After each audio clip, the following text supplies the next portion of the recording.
তো বসে আছেন গৌর হরিবল টাইম শেষ হয়ে গেছে 10টা হয়ে গেছে নাকি আমি তো বলতেই পারি না ওই যে ছেলেটাকে বলে মা গো আমার পড়ার মধ্যে মনটা আমি শুনতে পারি নাই তোমার দেওয়াল গড়ির ঘন্টা হরিবল আমার তো কীর্তনে মনটা একটা ইভি নাই হরিবল চলে গেছে যাই হোক এবার যাও বাবার ভয় নাই সবল চলে গেল কুটিলায় বিশ্বাস করলো মা আমার আকালের ফাঁকিতে পড়ে সব ভুলে গেছে সেই জন্য ধন্যবাদ অসংখ্য ধন্যবাদ তেল যোগান দিয়েছেন একটু স্বল্প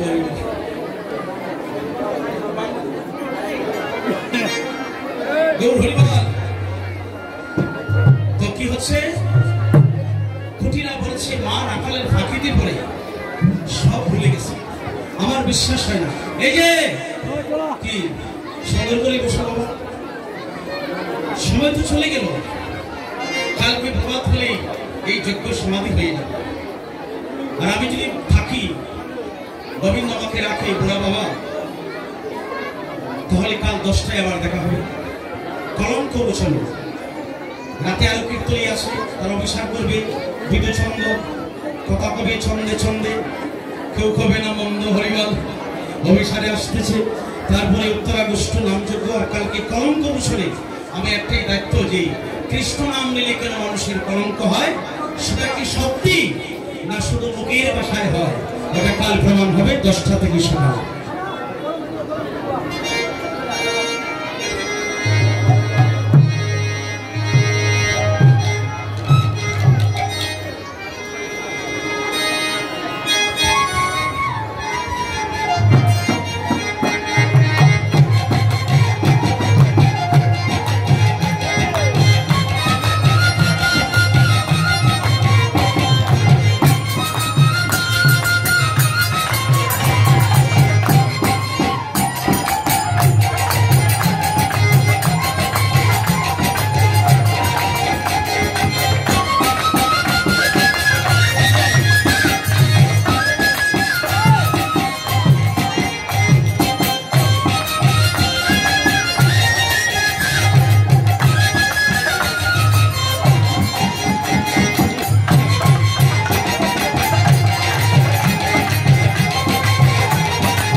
কৃষ্ণ নাম নিলে যদি হয় মানুষের কলঙ্ক শাস্ত্রে ভাগবতে সাধু বলে মানুষের নয় এটা দেবের কলঙ্ক কেউ বসবে না তোমাকে ওটা কাল হবে আজকের বিষয়টা কুটিলা নাম কেন হইল যার অন্তরে কুটিলাটি বুদ্ধি অন্তর স্থির থাকে না প্রতি মুহূর্তে যুক্তি বুদ্ধি করে কুটিলাটি নিয়ে থাকে তাই কই কুটিলা জটিলা তার মায়ের নাম কি বাবা জটিলা কেন হলো যার অন্তর যুক্ত কৃষ্ণ কথা ঢোকে না তাই বলে জটিলা তার ছেলে আঙ্গুশ তার হইল বড় দোষ কেন হইল বড় দোষ সে তো রাধারানীরে পাইল তাহলে ওই কথাটা বলা কি আমার পাপ হবে নাকি আমি তো সাধারণ একটা নর যিনি রাধারানীকে স্ত্রীরূপে পাইল তার বড় দোষটা আমি প্রকাশ করলাম তো ভক্তের অঙ্গে এটা তো মিথ্যা কথা নয় সকল শাস্ত্রে কয় হরিবল আমি তো বলি নাই বিশ্বাস করে না মিন্টু সরকারের মুখের কথায় লেখা আছে ধর্মের পাতায় ভগবান নিজে বলেছিল আয়ান ঘোষ তুমি এমন সবাই চাইলে যেটা মানুষ চায় না আমার সহধর্মী লক্ষ্মীকে তুই স্ত্রীরূপে চাইলে তবে আমি তোকে দিলাম কথা দিয়েছি ওই যে মোনার মুখে আগে কৃষ্ণ বলছে তুই যা চাবে তাই দিব হরি বলছে তুই যা চাবে তাই দিব আগে বন্দী করেছে আয়ান ঘোষ তপস্যা করে সন্তুষ্ট করে বলছে আমি যা চাই তা দিবি তো অবশ্যই ভগবান কথা দিয়েছে কথা দিয়েছে সে তো জানে না যে আমার স্ত্রীকে যে চাই হরিবল বউ নিয়ে যাই হরিবল এটা কি বিশ্বাস করার কথা তাহলে আমি তোমার লক্ষ্মীকে চাই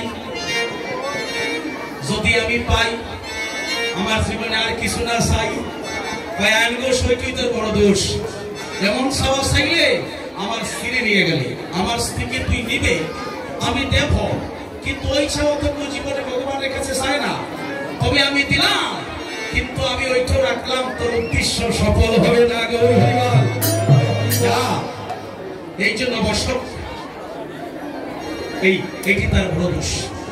এখন কুটি নাই কয় মা, ছেলেটা যদি আমার আত্মীয় হয়, কোনদিন তো আসে নাই, বৌদির কাছে সরাসরি চলে গেল, আমার বিশ্বাস হয় আমি গোপনে দাঁড়িয়ে শুনবো ছেলেটা বৌদির সাথে কি আলাপ আলোচনা করে।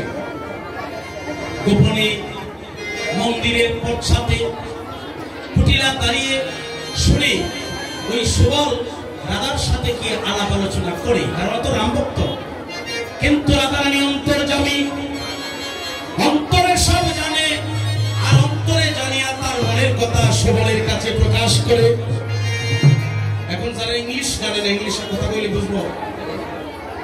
এখন রাধারানী যখন সুবলকে দেখলো, চক্ষু মুজে দেখে মন্দিরের পাশে কুটিলা দাঁড়িয়ে আছে, যে এখন যদি আমি প্রাণ গোবিন্দের কথা বলি, যদি আমায় দলি দেখে ননদিনী মারিয়া করিবে কোন, শাশুড়ি শুনিলে আয়ানো বলিবে কাঠা গায়ে দিবে মন। কারণ আমি 3 ভক্তের ঘরে বাস করি, এখানে কৃষ্ণ নাম নেওয়া সম্ভব না। তবে নেব, আমি এমন ভাবে জিজ্ঞাসা করবো আমার গোবিন্দের সালবারটা, এমন ভাবে তার খবর নেব যাতে আমার জটিলা খুলিলা খুশি হয়ে যায়, আর আমার গোবিন্দের খবর যাতে নেওয়া হয়ে যায়। বলছে সুবল, আগে বল ভাই আমার রামানুজ কেমন আছে?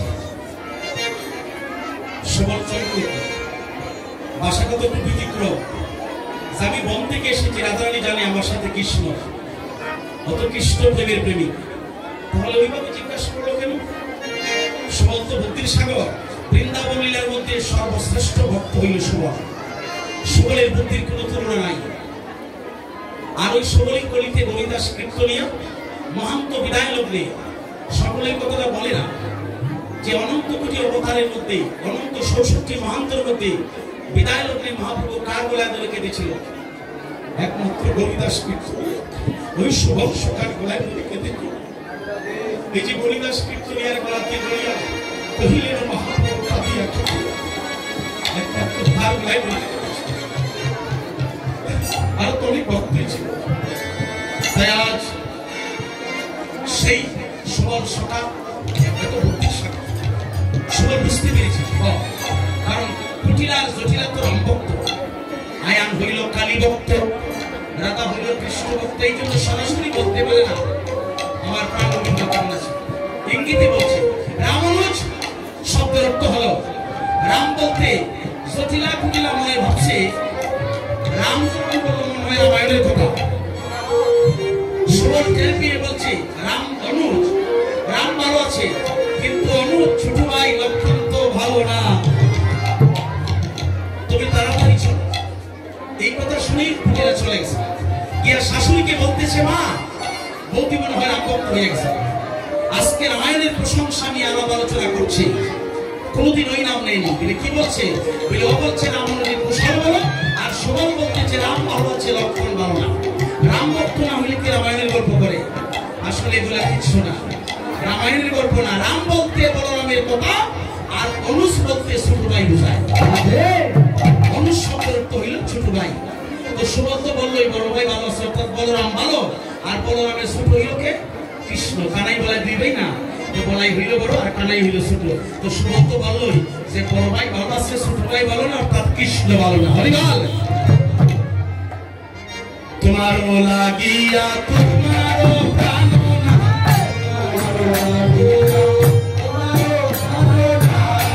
তোমার লাগিয়া তোমার প্রাণ না,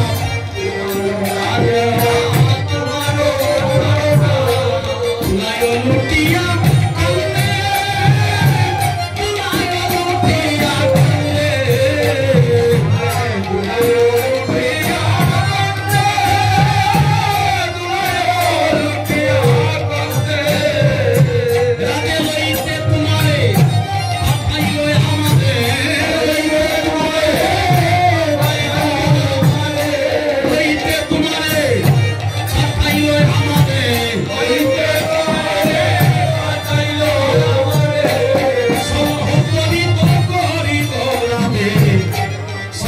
Holy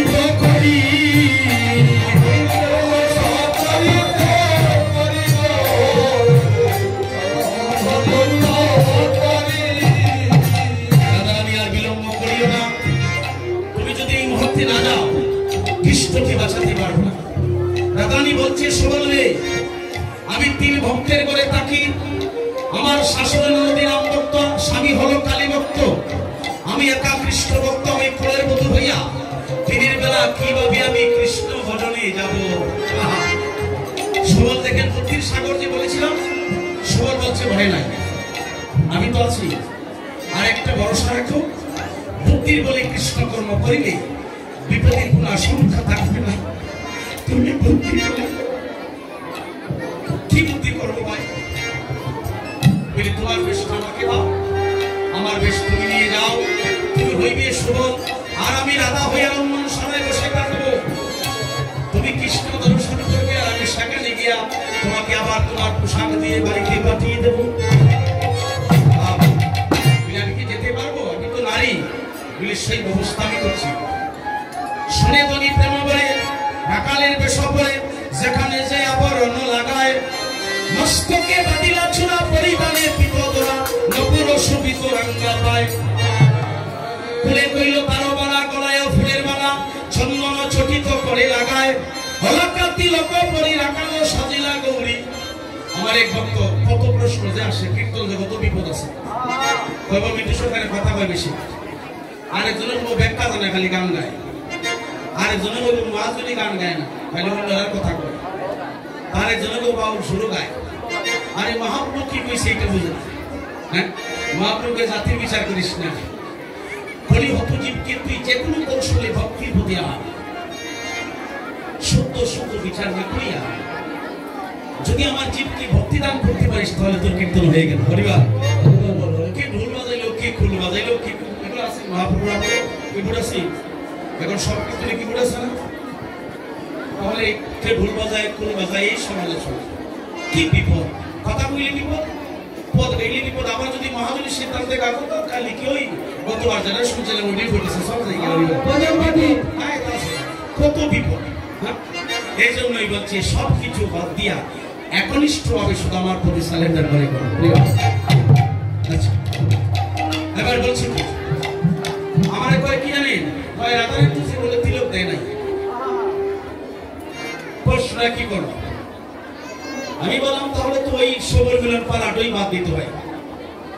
রাধারানী যদি জীবনে তিলক না দেয়, আজকে মহাজন কেন বললো অলকা তিলক বই রাখালো সাজিলা গৌরী? এটা কে কি মহাজনী কথা? সবর মিলনের শেষ প্রান্তে সর্বশেষ কথা, রাধারানী তিলক পড়িয়া কৃষ্ণ ভজনে গিয়েছিল। আবার ইস্কনের প্রেসিডেন্ট সেই মহাজন বলেছিল, তিলকবিহীন কপাল শ্মশানের সমতুল্য হয়ে যায়।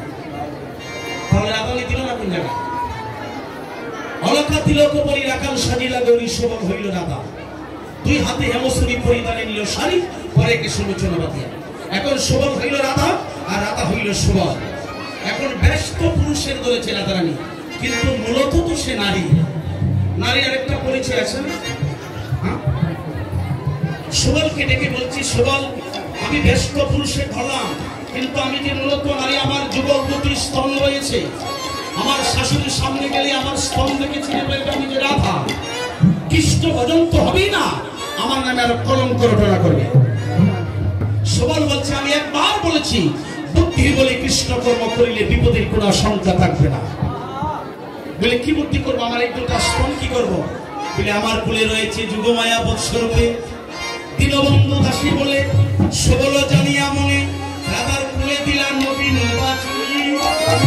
বাছুরি নারে বহুধর লুকালো, শ্রী গোবিন্দ বলে তরি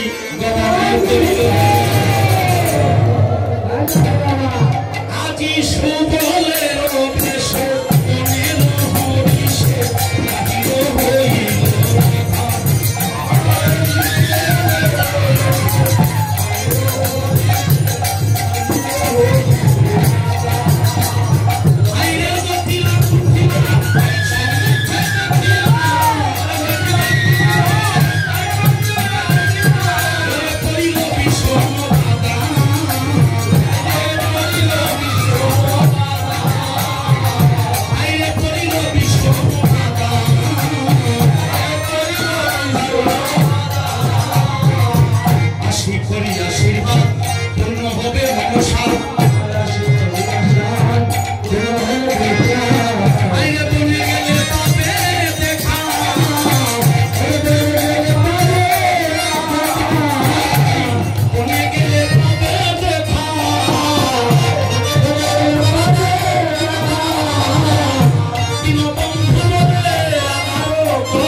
হয়ে যাক, মানে জটিলার সামনে দাঁড়াই আছে।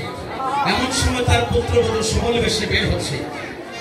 এখন ভয় ছিল যে আমার শাশুড়ি যদি আমার সাথে কথা বলে, আমার কণ্ঠস্বর আমি তার পুত্রবধূ যদি ছিঁড়ে ফেলে, আর আছে স্তন, একটা ভয় ছিল। এখন যাবার আগে বলতেছে সুবল, মানে শাশুড়ি বলতেছে সুবল তুমি চলে যাচ্ছ নাকি? এখন একটু সাহস আসছে যে আমার শাশুড়ি মনে হয় আমাকে চিনতে পারছে না। তো আর আশীর্বাদ করছে, সুবল বাবা ভয় পেও না, বেলা তো চলে গেল। আমি যদি সতী হই, আগে সুবল তরি কই, বনে গেলেই পাবে দেখা, দীনবন্ধু বলে রাধারও কপালে শুভযুগ ছিল লেখা। এই জন্যই বলছে সত্যের তরি ডুবে না, ভক্তির বলে কৃষ্ণ কর্ম করলে বিপদের কোনো আশঙ্কা থাকে না। এখন শাশুড়ি ঘর থেকে বের করে দিল, সামনে গিয়ে বলছে গোবিন্দ আমি একটা ভুল করলাম, তুমি যে কোথায় আছো সেই কথা তো বললাম না। সুবল কি এখন কোন পথে গেলে পাবো? দাঁড়িয়ে রাধারানী মনে মনে ভাবতেছে আমি কোন পথে যাই, পশ্চিমে পূবে না উত্তরে না দক্ষিণে, কোন পথে আছো দয়াল আমাকে দেখা দাও, আমি যে গুরুকুল ছেড়ে তোমার কুলে ফুল নিলাম প্রভু। এমন সময় যুগমায়া বৎসরূপে তার কুলে দুর্গা, এই জন্য যুগমায়ের ঘর দিতে হয়। যুগমায়া যেখানে গোবিন্দ আছে সেখান থেকে কৃষ্ণাঙ্গ গন্ধ নিয়ে ধীর সমীরে বহিতে বহিতে মধুমঙ্গল ভাবে বাতাসের সাহায্যে রাধারানীর শ্বাসযন্ত্রে সুবাসিত করে দিয়েছে। এখন দাঁড়িয়ে থেকে ওদিক থেকে কৃষ্ণাঙ্গ গন্ধ আসতেছে, বলে ওদিক থেকে যখন কৃষ্ণাঙ্গ আসতেছে ওদিকে গেলেই আমি পাবো কৃষ্ণাঙ্গ গন্ধ পায়ে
জটিলার মহলে প্রবেশ করতে হলে রাধারানীকে আনতে পারবো, কিন্তু আগে পারমিশন লাগে। বিনা পারমিশনে প্রবেশ করতে পারি নাই বলে দিনের বেলা আরেকজন স্ত্রী আমি কি করে আনবো? আমাকে ক্ষমা করো, আমি চন্দ্রাবলীর কাছে গিয়েছিলাম, যখন বলেছি কৃষ্ণের কথা আসতে রাজি হলো, আমার মনে জাগলো কৃষ্ণ তো চন্দ্রার কথা বলে নাই, রাধার কথা বলছি, একটু জেনে আসি, যদি বলে আমি চন্দ্রাবলীকে নিয়ে যাবো। এখন তুমি আদেশ করলে চন্দ্রাবলীকে আনতে পারি, রাইদলি তো আসবে না। এটা মানে পরীক্ষা করতে চাই যে চন্দ্রারে কতটুকু ভালোবাসেন, আমারে কতটুকু ভালোবাসেন। কৃষ্ণ ভগবান সর্বশক্তিমান, তার নাই অভিমান। তিনি বলছে সুবলরে আমি চেয়েছি সুদাপান করতে, আর তুই রাজি হলে বিস্মান করতে। 1600 পৃথিবীর মধ্যে সকল হলো কামিক, আর বৃন্দাবনের মধ্যে একমাত্র রাধারানী হলো প্রেমিক। রাধার ঋণ আমি পরিশোধ করতে পারবো না, কিন্তু প্রেমিক চন্দ্রাবলী ভালোবাসি না। নতুন প্রেমিক শ্রীমতী রায় এনে দেখাও না। রাধারানী কয়ে গোবিন্দ তো আমার কথাই বলছে, আরেকটু দেখি না, এই সময়ে সম্ভব না, বেলা ডুবে গেল তো। বলে যদি না পারো, দেখো আমি ভক্তের জন্য কি করতে পারি। তোমাকে সাক্ষী রাখিয়া আমার মাথার চূড়া, গলার মালা, হাতের বাঁশি, আমি সব ভুলে মুখে হাসি রেখে আজ সুবল তোমার কাছে সঁপে দিয়ে গেলাম। তোমার সামনে রাধাকুণ্ডর তীরে, অন্য জলে না, রাধার বিরহ হতো, রাধাকুণ্ডর তীরে রাধা রাধা বলে আমি আমি প্রাণ বিসর্জন করিব। আমি মরে গেলে যদি কোনোদিন রাই তোদের সাথে তোমার দেখা হয়, সেই দিন আমার হাতে বাঁশি গলার মালা তারে সপে দিয়া আমার মরণের কথা তুই তারে বলিবি।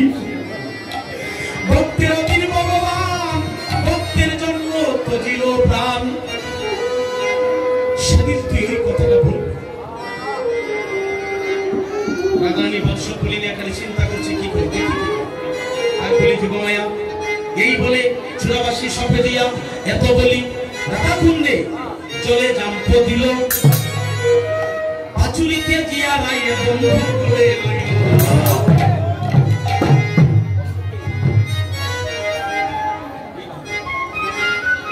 বন্ধুমালী কৃষ্ণ বৎস ছিল যুগমায়া, তারে ফেলে দিয়া কৃষ্ণকে কোলে নিল। এত বলি রাধা কুণ্ডে চলে জাম্প দিল। পাচুরিতে জিয়া রাই বন্ধু কোলে নিল। এখন আপনাকে কোলে নিন, আপনার শরীরে একটা গ্রাণ আছে না? আপনাকে যদি ধরি আপনার একটা গ্রাম থাকবে না? কৃষ্ণ দেখি গ্রামটা তো পুরুষের না। বন্ধু করে নিল। রায় অঙ্গ বন্ধ স্বামীর নাসিকায় বসিল। প্রেমময়ী বলে নাগর চিনিতে পাইল। সবল বেশে মিলন হইল রাধা কুণ্ডে তীরে।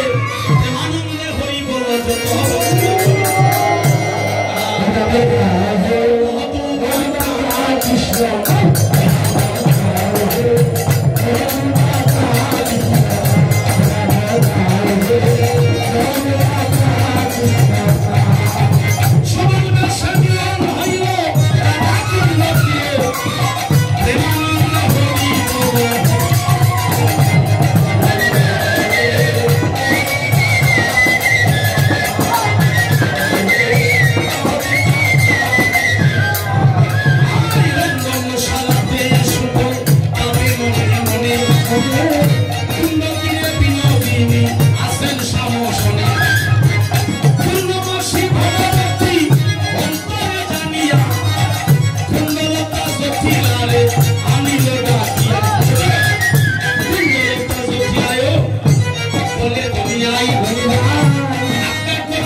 কৃষ্ণ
দেখেন 5টা ছিল, আমি আরো এই সময়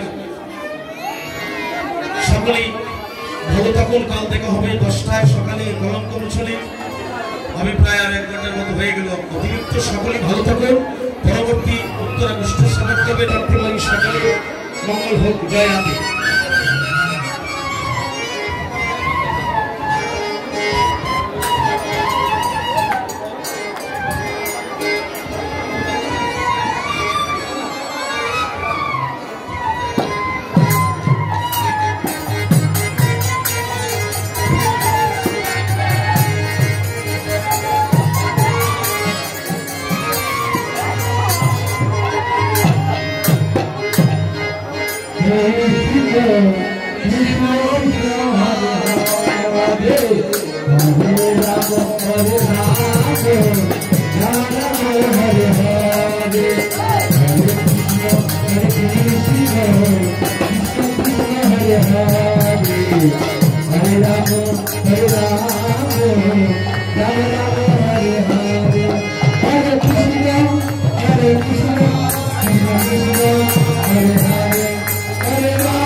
Krishna Krishna Hare Hare Hare Rama Hare Rama Rama Rama Hare Hare Hare Krishna Krishna Krishna Hare Hare Hare Rama Hare Rama Rama Rama Hare Hare Hare Krishna Krishna Krishna Hare Hare Hare Rama Hare Rama Rama Rama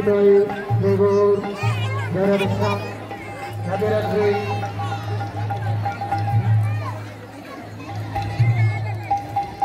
Hare